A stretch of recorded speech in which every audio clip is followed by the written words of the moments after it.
چکدره د سوات د سیند په غاړه د رڼو چینو، خوړونو، پراخه لارو یو ښکلی وطن.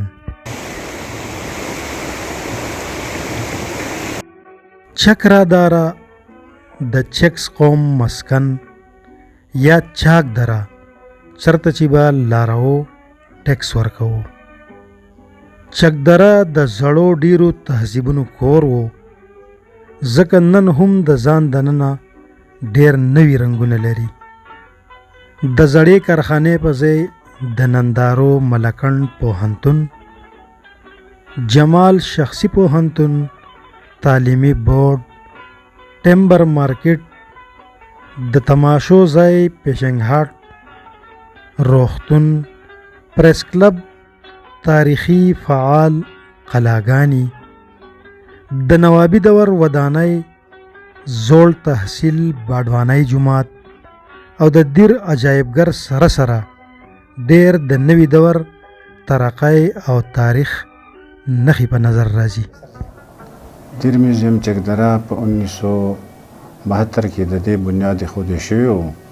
1968 پورې په دې علاقه کې احمد حسنداني چې یو ډېر مشهور سکالر دی او هغه ډېر زیات کار په ارکیالوجي باندې کړی دی او هغه د ارکیالوجي فاونډر دی. هغه په دې علاقه کې په چټپټ، اندان ډېرې، بلمبټ او په مختلفو سایټونو کې سروې وکړله او کودۍ یې وکړله. په هغې کودۍ دوران کې مختلف قسمه د ګنداره، تهذیب مجسمې او نور چې کوم د آرټ څه پیسونه وو هغه میلاو شوي وو ښه په زیات مقدار کې.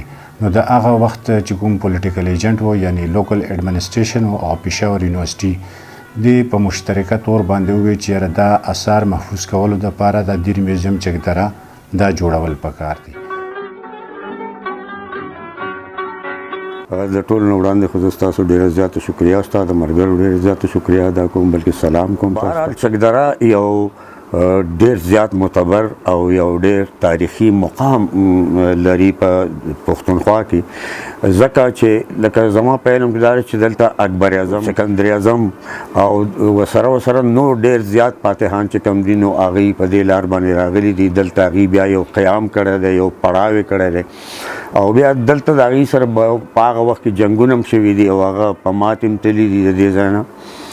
د دې نه علاوه د دې ځای ثقافت او دغه چې هغه مونږ کله کټر پښتون وایو هم هغه تهذیب او ثقافت او هغه د پردې په لحاظ سره او هغه د حجرې په ماحول باندې چې هغه هم د پښتنو دپاره یو درسګاه غوندې حیثیت حجرې لرو، اگر چې اوس خو ختمېږي، بلکې د ټول دیر او سوات دا ټوله علاقه به چې دلته د خلکو زیات دارومدار چې کوم و نو هغوی په څاروو ساتلو او په زمینداره باندې او دلته بیا چې کوم اوس خو مشینان او داسې ځایونه راغلي هغه وخت زیات تقریبا داسې تر باډوان نه راوغله او دغه راموړې هغه بریده پورې دا ټول جرند دی په دې باندې بیا دا ټول دیر تقریبا او دا ثابته دینځای دا به راتلل، بلکې د جرندو کې به شپې کولې نمبر به نه میلاوېدو او دلته به اوړه کول او کتاب کې و چې ایکپلوز جنټلی تھرو اټس ګرین ویلی. نو نوابي دور هم تېر شوی دی نو هغه یو خپل ځان له یو دور و چې هغه وخت کې ټوپک ګرځول ډېر ښه ګڼل کېدل، چې چا سره به به خلکو سترګو ښه لګېده. سپي ساتل ډېر ښه ګڼل کېدل، اصیل سپي، بازونه، باښې ښکارونه کول په غرونو کې. نو دا څیزونه چې کومونه دلته ډېر زیات عام و. چا ځمکه نشته هغه وایي چې څوک مخاطب کوي بل ځمکه هغه ته وایي تاسو د پښتانه داسې، تاسو پښتانه داسې او موږ داسې او هغسې موږ غریب او پلانې. نو لکه اوس هم هغه زمونږ هغه چې کوم یا فرنګیان او یا غیر قومونو زمونږ کې د تفریق اچولو دپاره، زمونږ د تقسیمولو دپاره هغوی کمې حربې استعمال کړي. نو دا په هغې کې یوه حربه وه چې هغه خلک چې کم د چا ځمکه نه وه نو هغوی ته دا ویلي چې تاسو غریبانان یې او دا ستاسو هغه د چا به دوه جرې به وو هغه داسې یو دغه بوت یې جوړ کړو. نو هغه اوس هم پورې هغه شي زمونږ په ذهن کې ژوندی دی. څوک وایي مونږ د ذات طالبان دغه یو انګران یو، څوک وایي مونږ ترکاڼان یو، څوک وایي مونږ څه یو. بهرحال داسې خبره نه ده چې په دې خاوره څوک اوسي او پښتو ژبه وایي، پښتون په کور کې پیدا وي، که هغه هر یو قصب کوي نو هغه بهرحال پښتون دی. د چکدرې د لارو نه سکندر اعظم، محمود غزنوي تیر شوي دي.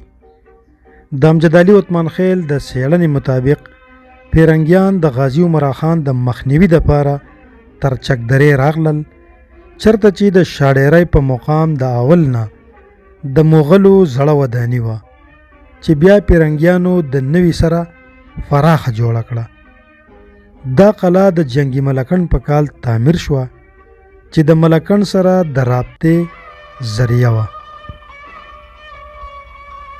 ملکنډ توره تیاره شوه، هارونه توره شړنګوه چې رڼا شینه. دا د ملکنډ د غزا شهید دی هارون سالارزی ترکلاني. ډېر زر به تاسو وینئ چې به دا به مونږ جوړ کړو او په دې باندې به پښتو کې کتبه ولګوو. دوه خیله اوسي، یو ته وایي بارم خیل، یو ته وایي شراغ خیل. زما تعلق د شراغ خیل خاندان سره دی. په نوابي دور کې په دې دندې کې څلور ملکانان او نواب صاحب هغه وخت کې دې ملکانانو له 18 خرواره ماجب ورکړو. 18 خرواره د هړ او 18 د مني دا به ماجب ورکړو. وی چې دا چندرې د ملکانان چې دی چې ډوډۍ ورکړي دغه ورکړي دا وایي. یو وخت داسې و چې دا دندې چې کوم دی نو د باچا صاحب نور ولي سوات پلار دا باچا صاحب اخیسته. نواب صاحب انګریزانو ته سوال وکړو چې زما لار نشته، زه به ځم په کوم طرف به ځم راځه. انګریزانو واخیست او نواب دیر ته حواله کړو او نواب دیر سره د دې د خلکو یو معاهده وشوه د انګریزانو سره وکړه. نو د دې خلکو ته یې وویل چې که تاسو د نواب سره اوسئ، که تاسو د ملکنډ جلسې سره اوسئ او که تاسو د سوات سره اوسئ، تاسو په دې کې خود مختار یې. تاسو سره به هېڅ قسم زیاتې یا ښه بد نشي کېدی.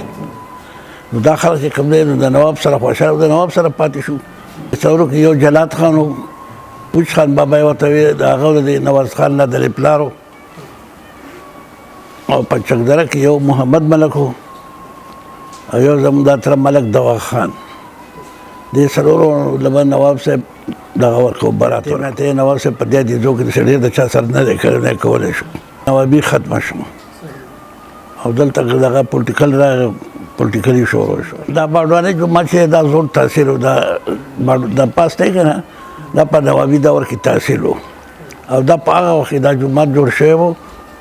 کمره پکې نه و، بس صرف یو برنډه وه غټه، په هغې کې به د خلکو چې تاریخونه نه راوایي به پکې منځونه کول او سرکاري مولا پکې و. هغې نه به نواب صاحب برات ورکړ. تحصیلدار په دې دینځو کې 13 کاله تحصیلداري کړې وه او ډېر منظم او ډېر زورور تحصیلدار و. دغه رنګ دلته د نوموړو پښتنو مشرانو سره سره د طریقت د لارې بلها خلک تیر شوي دي. د سوات ریاست سره تړلي خلک تاریخي پراچکان هم دلته معلوم تاریخ لري چې ځینې څېړنې شوي دي او ځینې څېړنې غواړي.